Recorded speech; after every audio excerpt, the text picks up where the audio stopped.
dentro de unos segunditos y vamos a hablar sobre todo, por supuesto, nuestro patrocinador, Tracia Producciones. Somos así, somos agradecidos, caramba, pero también vamos a hablar de alguno de los premiados ya de la Semana de la Crítica y de qué es lo que tienen en común Alejandro Agag y, atención, Leonardo DiCaprio. Venga, id pensándolo mientras empezamos ya mismo. ¿Tienes un negocio, una pequeña empresa o una idea que quieras mostrar en televisión? Tracia Producciones, 91 543 77 66. Llámanos y te llamarán. Somos expertos en publicidad y comunicación con respuesta para televisión y radio. Tracia Producciones, 91 543 77 66. Tracia Producciones, llámanos y te llamarán.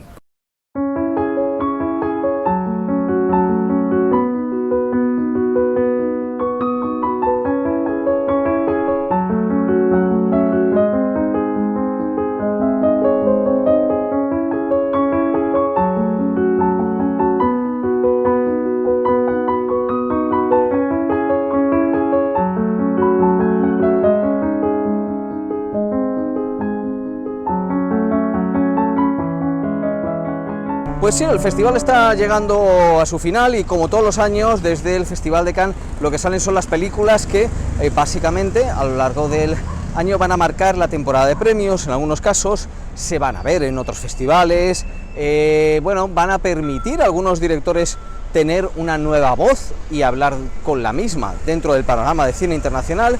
En fin, se han generado pues muchos acuerdos, muchísimas cosas han ocurrido, pero aquí han empezado ya a darse los premios. Estamos aquí casi, parece la escalera de los premios, ¿no? Pero es una escalera, una réplica, más o menos, que se ha hecho de la que está, pues hacia allá, en el Palacio de Festivales. Se ha hecho esta réplica al lado de la estación de tren, que es la estación de autobuses. Este casi es el centro neurálgico de transportes de Cannes. Hombre, no es que sea muy grande esta ciudad, pero sí que aquí están todos los transportes. Y la gente, como pase más cerca de la cámara, vamos a tener... Venga, que este año nos veíamos cantando, vamos a tener una tragedia, van a darme un golpe a mi cámara, no golpeen la cámara, no... Recibamos un premio, claro que sí. El segundo premio, que no hemos llegado al el primero ha sido una película de animación. El segundo premio de la Semana de la Crítica se lo ha llevado César Díaz por Nuestras Madres, una película guatemalteca. Y más que hablaros yo de la película, lo que vamos a hacer es hablar con César Díaz en la playa, que es algo mucho más cómodo y más entretenido que estar aquí, con un plano tipo Orson Welles, porque ya parece que me creo Orson Welles. Voy a poner un rótulo que ponga Orson Welles, Peláez, Barceló. Y que nos cuente él esa película, de qué va y qué es todo lo que nos muestra. Estamos con César Díaz en la playa de la Semana de la Crítica. César, bienvenido, ¿qué tal? Muchas gracias. Oye, tu película, que bueno, se ha estrenado en la Semana de la Crítica, por eso tienes aquí el derecho a esta playa tan estupenda, ¿no? Está aquí tan a gusto. Nos habla de un conflicto en Guatemala, unos guerrilleros. ¿Nos puedes poner un poco en contexto histórico para los que no lo conozcamos tanto o para la gente que no haya visto todavía la película? Para poner las cosas en contexto histórico, Guatemala vivió una guerra durante 36 años, que se terminó en 1996. Una guerra que inicia con un golpe de Estado, financiado por los Estados Unidos, y a partir de ahí fuimos de dictadura en o de dictador en dictador, o de selecciones fallidas en elecciones fallidas. O sea, pero concretamente tuvimos una guerra hasta el 96. Una guerra en la cual se enfrentó la guerrilla marxista socialista con el ejército, con el Estado. ¿Y qué pasó en esa guerra que ahora, tal y como vemos en tu película, se está indemnizando pues a las familias de pues algunas de las personas que están enterradas y que incluso no se sabe dónde está? Todavía hay que buscar esos muertos, ¿no? Lo que pasa es que en esta guerra hay 200.000 muertos. 200.000. Y 45.000 desaparecidos. Madre de Dios. Con un juicio sobre genocidio en el medio, en el cual se condenó a dos generales por genocidio, ¿no? Porque se atentó contra una etnia concreta, ¿no? Entonces... ¿Qué etnia, perdona? Los ixiles. Entonces, lo que sucede es que digamos que estos 245.000 personas pues tienen familias, Sí. Tiene familias que quieren saber dónde están. Claro. Y tiene familias que no logran hacer un proceso de duelo justamente porque no saben dónde están, ¿no? Entonces hay una organización que se dedica a buscar, exhumar, identificar y restituir estos cuerpos a los familiares para que puedan cerrar esta etapa de sus vidas, ¿no? Y ahí es donde entra, en cierto modo, digamos, el protagonista de tu película, que además busca un poco qué es lo que ha pasado con su propio padre, ¿no? Sí, claro. Para mí era importante hablar como desde la historia individual para poder hablar de la historia colectiva, ¿no? O de la historia con una gran H, ¿no? Sí. Sí. Lo que me parece interesante es cómo la obsesión de este chico, la obsesión logra hacer, no solo mover la narración de la película, sino también logra como cristalizar o encarnar las obsesiones o las ganas de saber o las necesidades de toda una generación, ¿no? ¿Y cómo estás viendo tú ahora mismo el proceso? ¿Y en qué sentido crees que, mira, se hablaba el otro día, ya sabes, con nosotros, con Almodóvar, todo lo que ha influido en España, ¿en qué sentido puede influir tu película en ello? A mí yo no quiero hacer como predicciones extrañas, pero a mí lo que me encantaría es que la película propiciara un lugar de diálogo, un lugar de reflexión, en el cual pudiéramos como interrogarnos sobre el pasado, claro, sobre lo que sucedió en Guatemala, sobre cómo sanar las heridas, cómo se sana un proceso de posguerra, sí, y también tal vez intentar entablar un proceso de diálogo con el otro. Porque si no, lo que sucede mucho en Guatemala es que hablamos solo entre nosotros, sí, y hablamos siempre con el espejo. Entonces no logramos saber cuál es la otra versión de la historia, ¿no? Entonces, a mí lo que me encantaría es, a partir de esa película, poder generar esos procesos de diálogo, ¿no?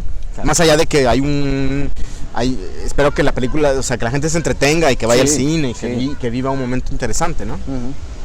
Es lo bonito que da el cine en muchos casos, ¿no? El poder encontrar ese otro punto de vista que, si no, pues cuando estamos un poco metidos en nuestros pequeños grupos, sea de un lado o de otro, pues no tenemos, y lo que en cierto modo da tu película también. No, claro, pero a mí me encantaría que esto abriera este proceso de diálogo, me encantaría.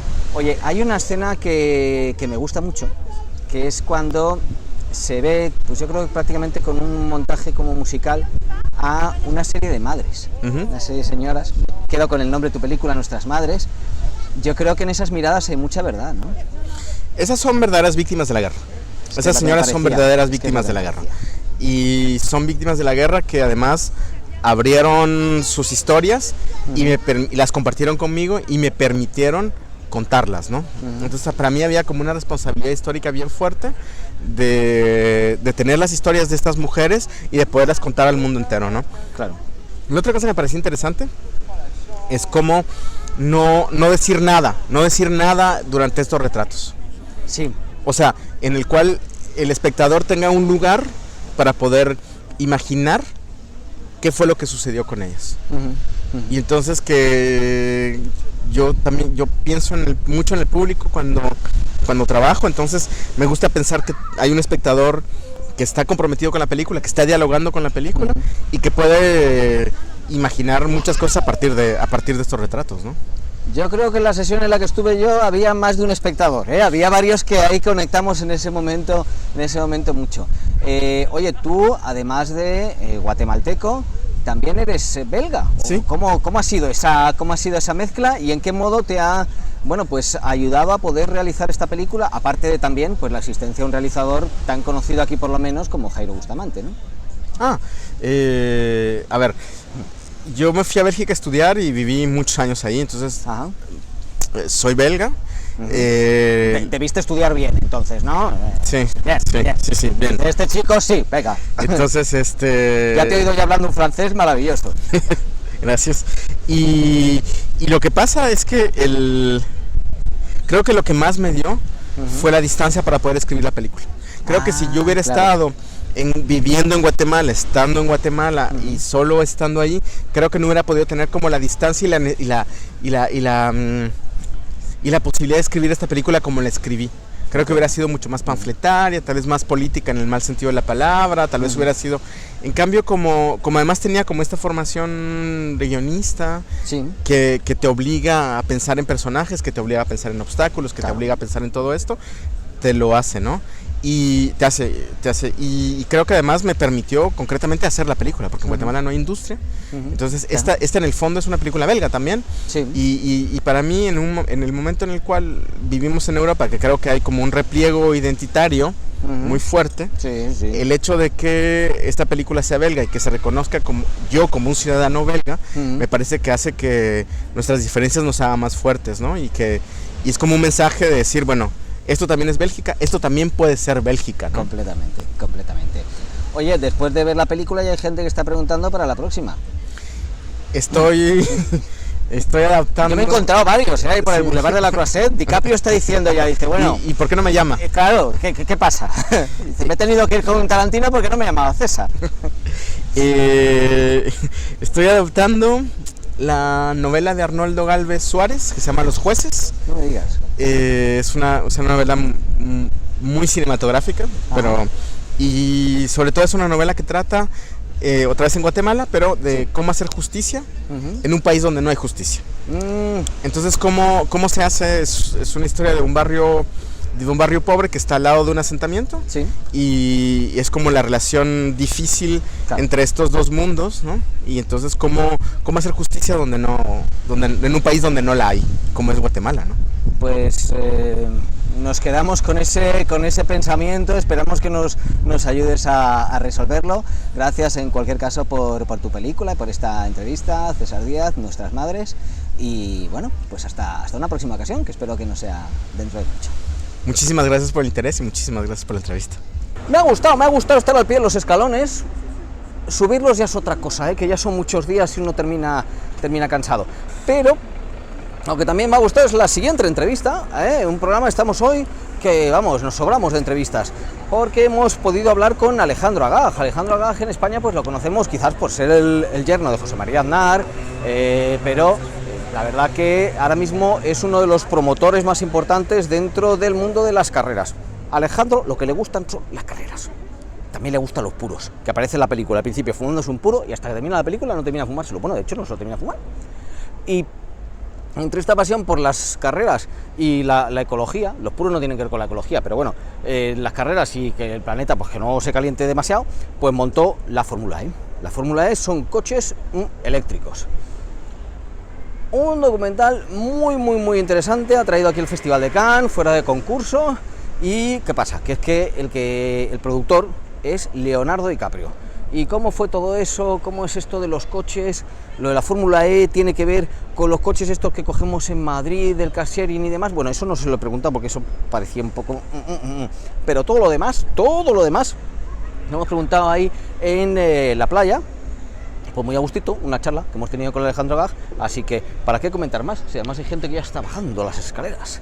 Vamos con la entrevista que hemos tenido hoy con el Festival de Cannes, 72ª edición. Mañana, recordad, tendremos más. Todo esto, sí, con el patrocinio de Tracia Producciones. Seguimos en el festival porque todavía nos queda saber quién se lleva la Palma de Oro, pero eso ya mañana será otro día. Y todavía nos queda decirle a Paco, lo edito yo todo. Te lo cuento en otro momento. Mateu, gracias porque, madre de Dios, cómo sonaba lo de Rosalía. Y a Manolo Primoy, gracias por enviarnos un descuento, Manolo Primoy con Quinova, que nos ha enviado un descuento para toda la gente que quiera convertir sus antiguas películas a digital. Todo eso, mañana. Hoy, Alejandro Agag en la playa. Vamos allá. Si prefieres que te conozcan a recibir la Palma de Oro de Cannes, llámanos. Tracia Producciones 91 543 77 66. Tenemos más de 30 años de experiencia en publicidad local para televisión y radio. Tracia Producciones 91 543 77 66. Nos encontramos en la playa, en la Croisette, por supuesto, y con el fundador, pues la persona que organiza todos los mundiales de Fórmula E, que eres Alejandro Agag. Alejandro, bienvenido. Muchas gracias.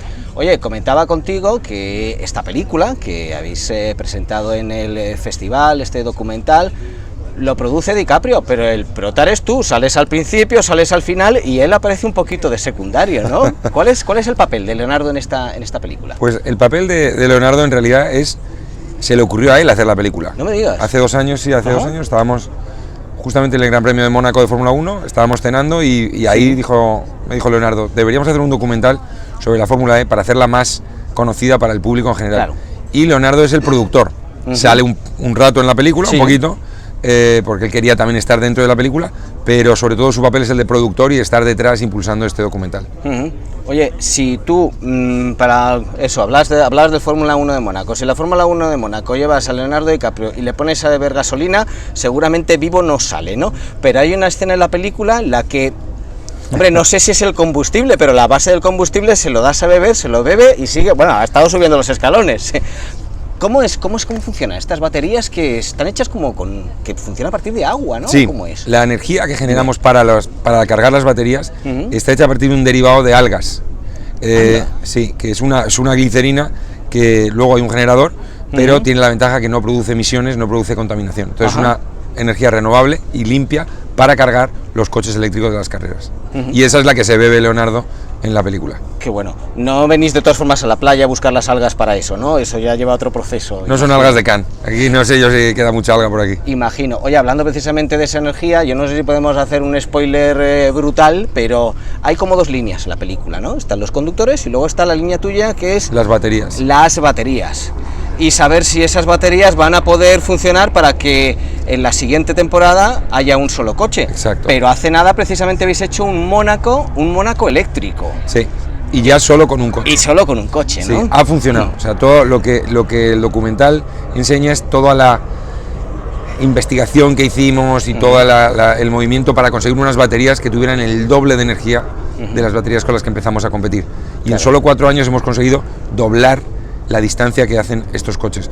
Y entonces ahora, en vez de usar 2 coches cada piloto para la carrera, usa solo uno, y eso es una forma muy gráfica de ver cuánto está avanzando el coche eléctrico y la capacidad de las baterías de coche eléctrico, y es la parte mía de la película. Yo voy explicando un poco, porque era mi proyecto personal, un poco conseguir ese avance de las baterías, cómo hicimos eso.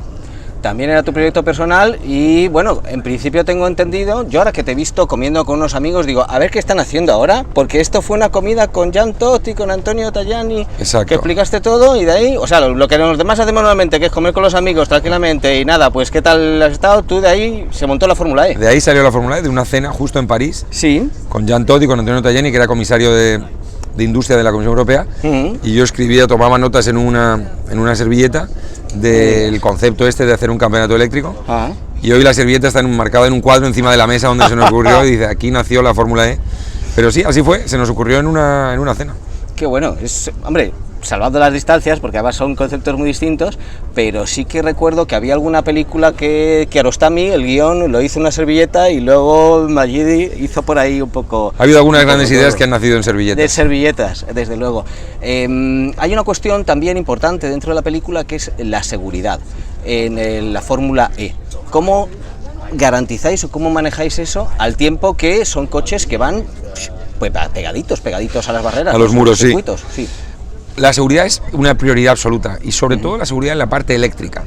Si hay un accidente o un choque normal, digamos, en el que no tiene la parte eléctrica, bueno, eso es parte de las carreras y no pasa nada. Pero si por culpa del coche ser eléctrico hay algún problema grave, o algún piloto se electrocuta, por decirlo así, caramba, eso tendría un efecto muy malo para la imagen del coche eléctrico. Esa parte es la que tenemos que blindar y garantizar, y tenemos los estándares más altos. La batería está completamente aislada, protegida, a prueba de choques, la seguridad está garantizada. Hablando de las baterías, y cuando decías, bueno, hemos conseguido lo que buscaba yo y demás, hay un momento que también los trabajadores, bueno, te miran bien y está todo contento, pero tú estás ahí ya diciendo, bueno, pero ahora vamos a conseguir que sean más pequeñas. ¿Cuál es el futuro de las baterías? El futuro es cada vez que quepa más energía en menos batería, digamos, o que la misma energía quepa en una batería la mitad de grande. Y ese es el objetivo que tenemos nosotros para la siguiente generación. Baterías más ligeras, más pequeñas, con la misma energía, para poder ir más rápido, porque habrá menos peso en el coche. Ese es el futuro. Y la carga ultra rápida también es el futuro. Y además que tú estás convencido, dices, y este hombre lo va a hacer porque lo has visto por ahí. ¿Qué es lo que vamos a ver en los próximos años? ¿Cómo va a ir todo ese proceso cada vez más miniaturizándose?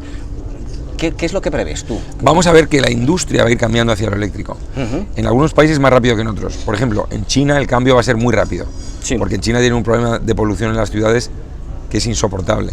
Claro. Hay países como Francia que han puesto una fecha límite, como Holanda que han puesto una fecha límite de 2025, ya no van a vender más coches de combustión. Noruega, Alemania. Entonces va a haber un cambio en los próximos 5 a 10 años que va a ser fundamental, y eso también va a convertir Fórmula E en el centro de la industria del motor y del deporte del motor. Oye, hablabas de eso, esa charla que tuvisteis en el Gran Premio de Fórmula 1 de Mónaco con Leonardo DiCaprio. Además es que Mónaco siempre es justo después del Festival de Cannes, pero en este caso, antes del Festival de Cannes, ha tenido lugar un Gran Premio de Mónaco, ¿no? Que es el nuestro. Vuestro. ¿Por primera vez es segunda? Tercera. Tercera. Sí, lo hicimos la primera temporada, la tercera y la quinta. Lo hacemos cada 2 años en Mónaco y la verdad es que ha tenido un éxito espectacular, todas las gradas abarrotadas de público y una carrera muy interesante. Así que sí, estamos nosotros en Mónaco, lo hacemos 2 semanas antes de la Fórmula 1, cuando ya se instalan todas las barreras para la Fórmula 1, llegamos nosotros y usamos el circuito. Oye, no sé si en todas las temporadas, pero por lo menos en el documental, que además está estupendo, tanto Fischer como Malcolm hacen una labor muy buena. Es mucho más entretenido que la Fórmula 1 ahora mismo, porque menuda temporada que llevamos, O sea, la duda es, pues, ¿cuántos puntos sacará Hamilton? ¿Bottas o Hamilton? Hamilton o Bottas. Yo creo que cuántos va a sacar Hamilton, ¿no? Y poco más. ¿La Fórmula E está más divertida o está dominada por algunos? ¿Cómo Lo que pasa en Fórmula E es que está todo mucho más igualado. Los equipos están mucho más igualados porque no hay la diferencia tan grande de presupuestos, de dinero que existe en la Fórmula 1. En la Fórmula 1 hay equipos con presupuestos de 400 millones y equipos con presupuestos de 40. Entonces, claro, eso es imposible competir. En Fórmula E todos los equipos tienen más o menos el mismo presupuesto, coches que son distintos en los motores, pero lo demás es idéntico, con lo cual el nivel es mucho más cercano y la diferencia la hace mucho el piloto. Esta temporada llevamos 8 carreras, 7 ganadores diferentes, solo uno ha repetido y los demás 7 diferentes. Caramba. De distintos equipos. Caramba.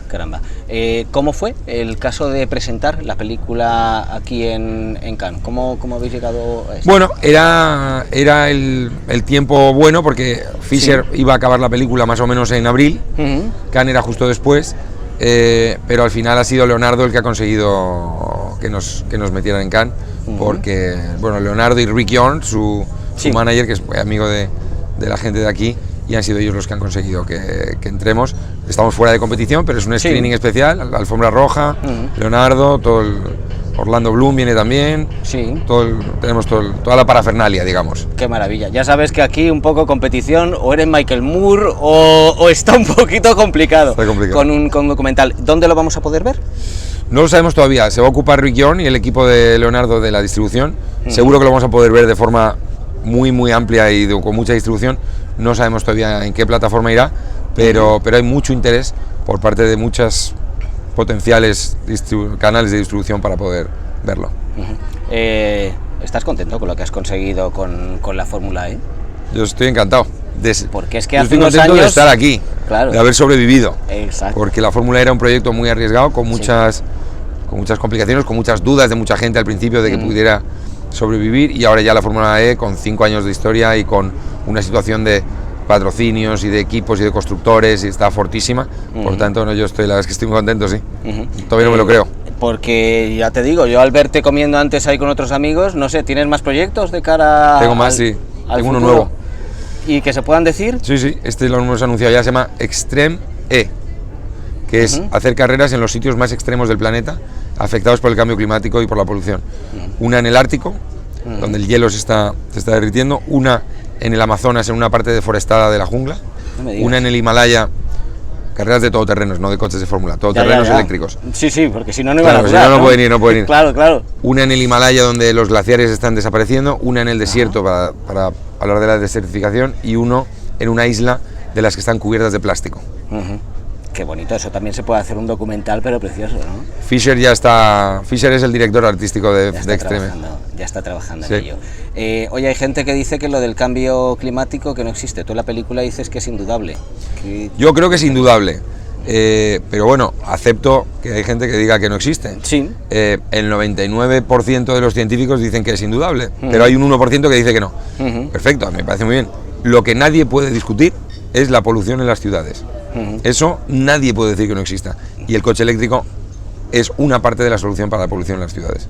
¿Veremos alguna carrera en España? Porque ahora mismo yo creo que hacéis las pruebas, pero por España... Hacemos las pruebas en España. De momento no tenemos proyecto de hacer carrera en España. Tenemos ya muchas carreras en Europa. Sí. Y estamos buscando más carreras en Asia y probablemente a lo mejor alguna más en América. Pero en principio Europa está bien cubierta, por tanto no carrera en España de momento. Sí, porque Hispanoamérica de momento ya hay varias.